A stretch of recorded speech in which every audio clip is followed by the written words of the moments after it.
Olha, para quem usa inteligência artificial no dia a dia para pesquisar, mas fica com aquela pulga atrás da orelha sobre privacidade e controle, a ferramenta que a gente vai explorar hoje pode ser, assim, ó, a solução.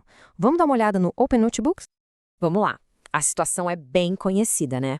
De um lado, a gente tem essas ferramentas de IA superpotentes que mudam completamente o jeito de pesquisar, de criar.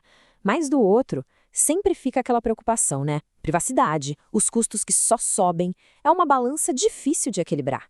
Pois é, o dilema é exatamente esse. Parece que é uma troca obrigatória.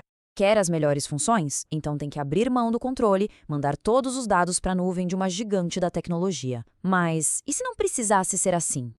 É aí que o Open Notebook entra na jogada. Pensa assim, é um programa que roda direto no seu computador, você joga seus documentos lá dentro e ele vira uma base de conhecimento para conversar com diferentes modelos de IA.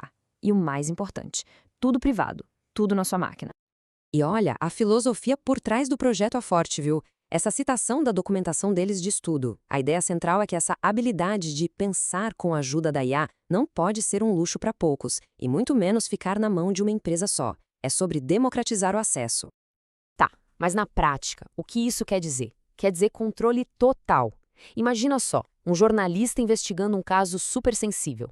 Com o Open Notebook, ele pode colocar ali documentos confidenciais, transcrições, links e usar uma IA que roda localmente para cruzar tudo e gerar um resumo. E o melhor, nenhum byte de informação sai do computador dele. É total segurança. Para a gente entender de verdade o valor disso, nada melhor do que colocar lado a lado com uma ferramenta que muita gente conhece. Vamos ver o Open Notebook contra o Notebook LM do Google. Então vamos lá, vamos para o combate, ver o que cada um oferece. Olha só essa tabela. As diferenças saltam aos olhos. Privacidade no Open Notebook, total, roda tudo na sua máquina. No Google, é tudo na nuvem deles. Escolha de IA, o Open Notebook te dá mais de 16 opções. O Google, só os modelos do Google. E repara só, API completa, customização total e um custo que é só pelo que se usa. É a flexibilidade contra um sistema fechado, né? Então o ponto principal é esse aqui, soberania de dados. O que é isso? Significa que as pesquisas, as anotações, as ideias, tudo fica sob seu controle. Ponto. Para aquele jornalista do nosso exemplo, isso não é um plus, é uma necessidade básica, fundamental. Aí vem a segunda grande vantagem, flexibilidade. E isso vira otimização de custo, sabe? Poder escolher um modelo de IA significa que dá para usar um mais baratinho para uma tarefa simples e só gastar com um modelo top de linha quando realmente precisar. Ou, melhor ainda, rodar modelos locais de graça usando o Ollama, por exemplo. E isso tudo leva a um ponto que é crucial, o fim do tal do vendor lock-in. Sabe aquela coisa de ficar preso a um único fornecedor? Com uma ferramenta open source, isso não existe. A liberdade de trocar de provedor, de ser o dono dos próprios dados, esse é o grande diferencial aqui. Mas beleza, não é só sobre ser uma alternativa privada. O Open Notebook tem uns recursos que são, francamente, muito poderosos. Vamos mergulhar neles.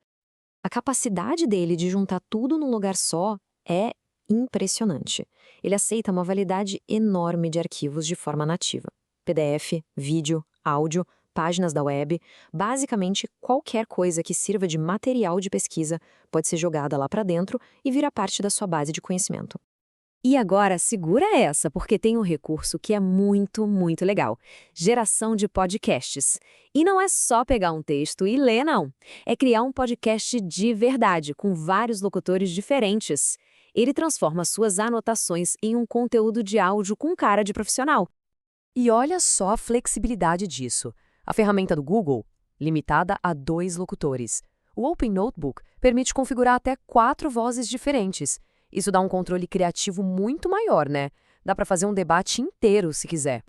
A gente já falou da flexibilidade de modelos, mas vale a pena dar uma olhada na lista. Tem os gigantes, como OpenAI e Anthropic, mas também tem opções para rodar localmente, como Ollama e LM Studio.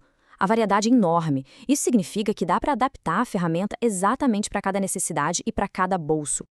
Ok, eu sei, quando a gente ouve self-hosted, ou seja, que tem que instalar na própria máquina, já bate um medinho, né? Parece complicado. Mas o pessoal do projeto pensou nisso e fez de tudo para deixar a instalação o mais simples possível. E não é papo de vendedor, não. A promessa é real. Se o Docker estiver instalado, é literalmente um comando só no terminal. Não precisa ser nenhum gênio da infraestrutura para botar para rodar. Olha como é simples. Basicamente, são 3 passos. 1. Cria uma pasta para os seus dados. 2. Copia o comando que eles dão lá na documentação. 3. Cola e executa no terminal. Pronto. Em questão de minutos, o programa está rodando na sua máquina, prontinho para usar. E como é um projeto de código aberto, o coração dele é a comunidade. É isso mesmo. O futuro da ferramenta está na mão de quem usa, de quem colabora, de gente do mundo todo. E o legal é que tem jeitos bem diretos de participar. Dá para entrar no Discord deles para trocar ideia, reportar um bug ou pedir uma função nova lá no GitHub. E claro, uma coisa simples que ajuda demais, dá uma estrelinha no repositório. Isso aumenta a visibilidade e fortalece o projeto. E o projeto não está parado, não. Eles têm um roteiro bem claro. Se a gente olhar o que já foi feito, uma interface nova, a API completa, são avanços gigantes. E o que está vindo por aí mostra que o desenvolvimento está a todo vapor, sempre buscando adicionar mais valor. E é isso. A proposta do Open Notebook é claríssima, dá poder e flexibilidade, mas sem abrir mão da privacidade. E isso deixa a gente com uma pergunta no ar, né? Com ferramentas open source como essa ganhando cada vez mais espaço, será que o futuro da nossa relação com a IA vai ser finalmente mais privado, mais personalizável e totalmente sob o nosso controle?